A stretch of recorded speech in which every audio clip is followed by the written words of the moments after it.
I'm going to show you how to fish Category 5 cable, or it could be phone wire, down a commercial drywall. And the reason I use the word commercial is because what I'm showing you is in a commercial location.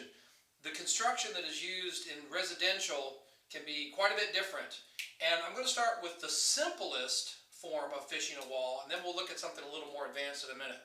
So over here, I've got a Category 5 jack on the wall, and it's in a little office with 8-foot ceilings, and there's drop tiles for ceilings. So hold on 1 minute, I'm going to show you how we get to this point. Okay, so I just took that wall plate off. If you're really lucky, in a best case scenario, what you end up with is a drywall with nothing in it, with just about 4 inches of empty space in there. And see, here's my cable right here, and that's going up to the ceiling. Okay, let's go look at the ceiling. Okay, so here we're going up to the ceiling. I'm using my little 5-foot aluminum ladder, which is not always recommended because of some safety requirements say that if you're working with stuff in the ceiling, you're supposed to be using a wooden or fiberglass ladder. So here is the top of the wall, and this is the metal header, I guess you would call it, that goes across the top of the wall. So this is that metal space, or metal header, that's covering that 4-inch empty space. So what I did was I used a puncture tool like this guy right here. Just what this really is just an old screwdriver that I grinded down to make a sharp point. And then what I do is I put it right on top of the header like that, and I just take my hammer and I bang down on it. And once I pierce the aluminum, I'll usually stick like a screwdriver or something in there and just kind of wiggle it until I get enough space. And then I hammer back. See these little edges right here? Those are pretty sharp, and not only can they cut you, but they can also cut the wire. So then what I do is I take a hammer and I bang those down flat so that they're rounded and out of the way. And then really what I do, I mean, like, again, this is a simple scenario, is I just drop the cable inside, and you can actually look down in that hole. I know it doesn't translate well on the cable, and you can see it falling down to where that 4-inch by 2-inch hole is down here that I cut for the jack. Okay, so that's the simplest scenario. What I haven't showed you is where there is no access to the header and where the wall is full of insulation. Okay, and that's not the most complicated, but it's certainly more complicated. We're going to do that one next. Okay, hold on. Okay, what I've got here is a scenario where I need to put a Cat5 jack down here where there's nothing there, and up above I don't have access to the header. So here's the wall, and then we look up in the drop tile ceiling, it's still walled up there. And that's most commonly seen when the wall is either a firewall, or if it's an exterior wall or leads to some other space that's, you know, not controlled by the tenant. So for security reasons, they'll wall all the way to the top, and also for safety reasons too. So what I'm going to do is I'm going to cut into that and try to establish a pathway down this wall to put a jack in here. Okay, let's see how this goes. Hey, before I begin, something I've neglected to mention is that you want to start in the ceiling and establish that you can get down the wall. So before you immediately cut a hole here and then start trying to get your wire to it, it makes the most sense to start at the top, create a minimal amount of a hole up there, and then take something like fish tape. This is a fish tape, okay? This is a fish tape. What a fish tape is it's kind of a stiff metal, I guess not a wire, but like a band, like a 1/4-inch piece of steel, and it's flat like a ribbon. And what you'll do is you'll use that to go down the hole you made, down through the insulation. And what you can do is, the nicer ones have actually got little foot markings on them. Every foot it'll say 22, 21, etc. Is that when you've established that you've got at least, you know, 6, 7, or 8 feet of fish tape in there and you haven't hit any resistance, then you'll know you've got a path down the wall. However, if you only get 2 or 3 feet down and you're hitting something, that's a problem. And what you can run into is any number of things inside this wall that you don't know about. For instance, there could have been studs running horizontally. The other one you'll run into is if you've ever had cabinets here once before, or if there are cabinets on the wall, is that sometimes when they build the space out new, they'll actually put headers inside the wall for the cabinets, and of course you can't tell that from the outside.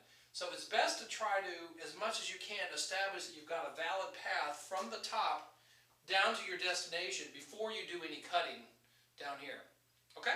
So I'm going to get started making a hole up there and see if I can get my fish tape down a little bit. Okay, I'm working on making my hole in here. Now what I use is something called a keyhole saw. This is just a common tool that you can pick up anywhere, like at a hardware store. But the keyhole saw is designed for working with drywall. And what you can do is when you start out, you put it against the wall and you kind of wiggle it. And then eventually what it'll do is it'll pierce the drywall. And then, like I said, I want to start with something small. I don't want to start making big, 4-inch holes in this wall unless I absolutely have to. I like to start out with a small hole and then see if I can fish my way down a little bit and see if I hit any resistance. So I'll tell you what. I'll set you down right here and we'll try to fish this wall. Well, I've got you on the camera with me. My fear is that there's another header a few inches down, and I'm not going to get very far, but let's find out.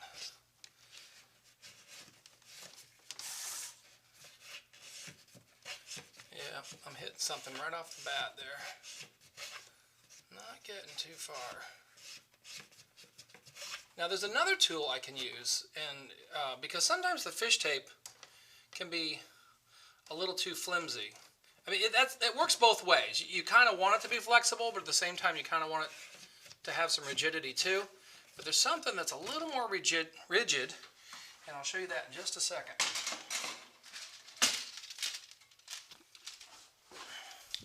That, my friends, is the fiberglass wire running kit, and they comes with they come in varying variations, but this is a kit with 10 rods that are each 3 foot in length, and they're made out of fiberglass, and they're kind of delicate. But if you know what you're doing,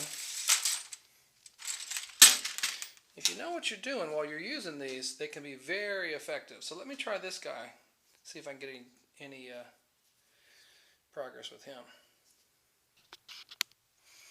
Okay, we're going to try the fiberglass rod. So the thing the fiberglass rod doesn't do very well is it doesn't bend sharp corners very well. So it's got less flexibility than the fish tape, but at the same time that actually works for you when the flexibility is actually hindering your progress. Again, trying to stay as minimal as possible, but because this medium is not as flexible, I need a little bit more of a straighter approach, so I'm making the hole just a little bit bigger. Okay, let's try this again.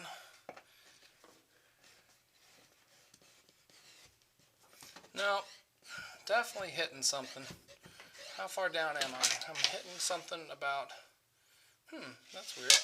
I was going to say, I was thinking I would hit something maybe about 3 inches down, since I'm 3 inches above where the header should be, but instead I'm hitting something about 6 inches down. So this is one of these scenarios where you have to decide how much time you're going to spend on it. You could go crazy and you could go get a flexible drill bit and you could stick it in here and pierce whatever it is that's getting in the way, and then come back and run your fish tape or your fiberglass thread through there. What I'm going to do, since I've made this hole and it didn't work, is I'm going to fill it up with what's known as fire stop putty. Fire stop putty is required in some localities. Anytime you make a hole in a wall, you have to plug up the excess space or the empty hole with fire putty. What that does is it basically just prevents fire and smoke from spreading from one room to another. I'm not a fire putty expert. If you want to know more about that, look it up. Okay, so that didn't work out for me. I'm going to try something else. Okay, I ended up finding another place to put the cable that that I couldn't get down that exterior wall that I was just showing you a minute ago. It turns out that actually a little further down the wall it makes a corner, and then it's part of a closet, and I was able to get to the header up there. So I've pierced a hole in there already, and there's no insulation in the wall, so I was able to look down, and I shined a flashlight in, and I could see all the way down to the bottom, so I know that I got a clear shot all the way down. And here I want to show you how I put these little mud rings in. So this is called a Caddy Fastener, and you know, there's a lot of ways you can do this. You can cut the hole and you can put like a plastic box in there, a low voltage box. In a lot of commercial locations I like to use these. What they really are is they're just a little ring with some flaps, and before you can use it though, you got to cut the hole to match it. And the way I do that is I put it on the wall where I want it, and I'll take a level, set it on the very top, so I can just kind of get a sense of, you know, it's weird. You may think that when you look close that you've got it level, but sometimes your point of reference can screw you up a little bit when you're this close. So I use a level, and then what I do is I use like a Sharpie or a pen, or I actually use the drywall screws, and I'll take and I make a little bitty scribe inside the mud ring. That just gives me kind of a general idea of the dimensions of the hole I'm going to need. Now, I did that not doing any investigative work on this wall from the outside. And what I mean by that is I was able to look down inside, and I know that I've got a wide empty space in here and that there's no studs. What you don't know is, or I should say, when you're in a scenario where you don't know if you're sitting on top of a stud or not, is you take your drywall saw like this, and you start in about the middle of where you want to put your mud ring or your Caddy Fastener, and you make a hole, real tiny hole, by you take this drywall saw and you just rock it back and forth like this, kind of wiggle it. Okay, then what you do is you start slowly sawing to one side. As you go, if you hit a solid object, that might be the stud. That means I need to stop and turn around and go the other direction, no more than the width of this caddy clip, or this Caddy Fastener, which is roughly about 2 inches. Okay? So the point here is that if you just go in and just start outlining your hole right off the bat, if you end up on top of a stud, you're going to end up with a scarred drywall surface, which is cosmetically unappealing. However, if you take your saw and you start slowly in the center of where you want to put it and start, you know, going towards one side, and then if you hit something, you know, turn around and go the other direction, what that'll prevent is a scenario where you've got, you know, a cut in your drywall that won't be covered up by the Caddy Fastener. But if you go slow, you can hit something and say, aha, that's my stopping point. Let me go the other direction, and then when you put the caddy clip and the faceplate on, it'll cover up, you know, any little scar you might have made there. Okay, so I'm going to go ahead and finish cutting out this hole, and I'll show you what I'm going to put in the Caddy Fastener when I'm done.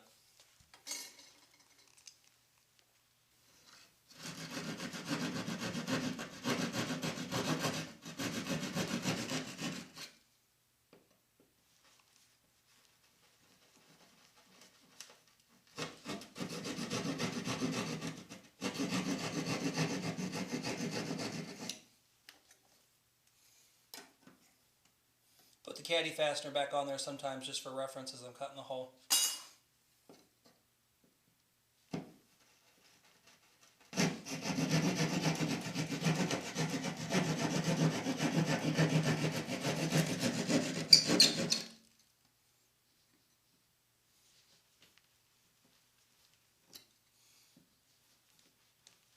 Also, if you're doing this on a carpeted surface, you may want to put something down underneath, because it generates all this fine kind of almost talcum grade powder that, you know, I'm in a new construction situation where they're going to come and they're going to redo the floors anyway, so it's no big deal.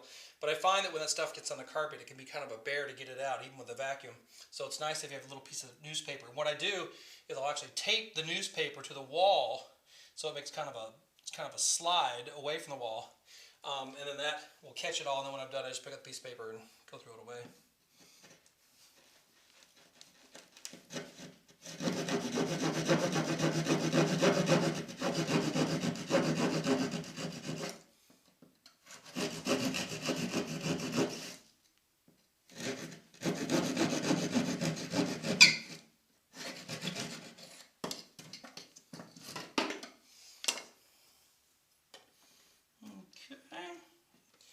so now, when I can lay my caddy clip on top of there and it lays flat, I know that my hole's just right. And I'll take my level one more time just to make sure I've got it somewhat level. Okay, then what I do, let me move you a little closer so you can see. Then what I do is I push these little tabs in like this and fold them over on the back of the drywall. So the drywall is about like, you know, anywhere from 1/2 inch to sometimes maybe 3/4 inch thick. Okay, so I've done that. And you may think, hey, I'm done. No, you're not. Actually, there's one more piece to do. They do make a caddy fastener that works like that, but those are kind of on their way out and they're not as effective. Well, what you do is it comes with a couple of these sheetrock screws. You put them in the holes right here and right here, and what they do is they go through and then they penetrate the back of that little flap we just folded over, and then they create kind of like a little pinch against the drywall. Okay, so I'm going to do that now.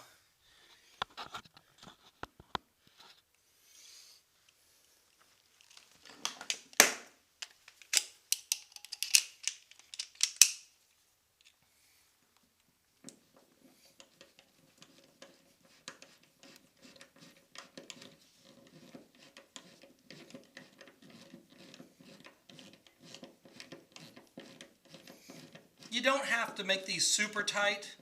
They just really just have to be snug. You know, the tightness isn't affecting whether or not the plate is going to stay on the wall or not. It just has to be snug enough to pinch that flap on the other side.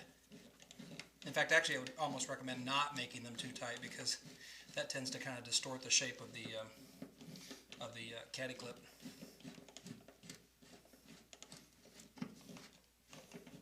Okay, so there's my caddy clip in place. So that's what my Cat5e faceplate will mount onto. There's two little screws that match up with the little faceplate screws.